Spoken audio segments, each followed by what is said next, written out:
Hello, and thank you for joining us for this future point of sale tutorial.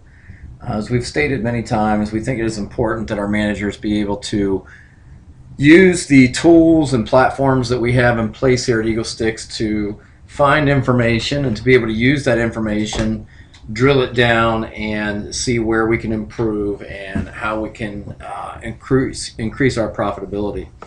So we're going to start by showing you how to run some basic reports, and this particular tutorial is going to involve the sales by range report, which you can see I have already pulled up here.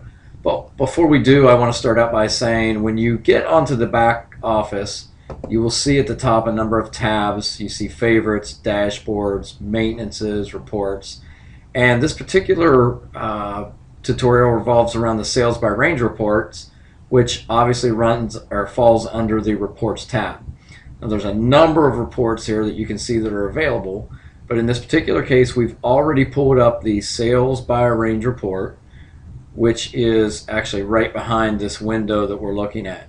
So I've opened it up, and what we're going to do when we run the sales by range report is we have to start out by selecting a date range.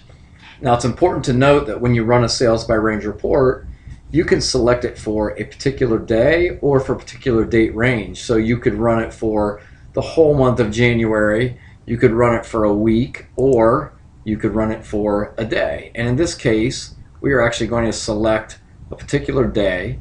So let's start with the 24th of January. And the end date, it's important to note, that is not the same day, but actually the following day, because you'll see here when we select the 25th, the end time is at 3:59 a.m. So this is running from the first thing, beginning of the morning business on the 24th, includes all the business of the day up until 3:59 p.m.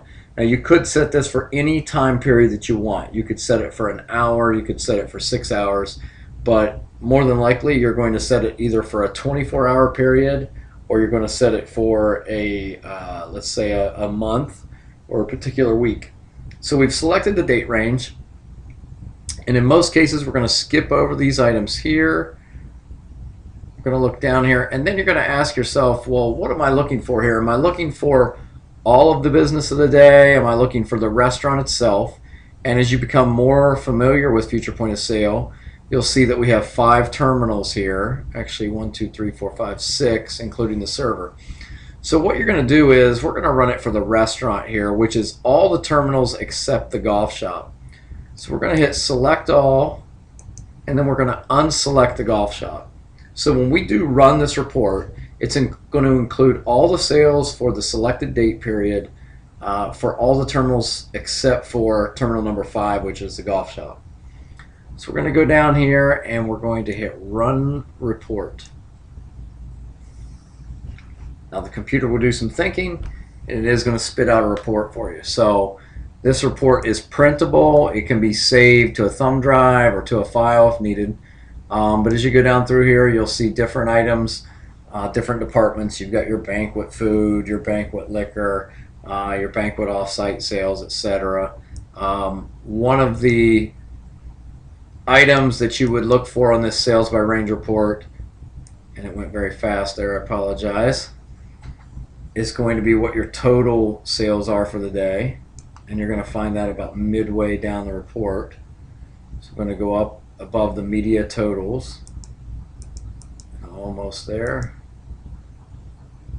and you'll see your total sales for the day on January 24th were $2,420.16.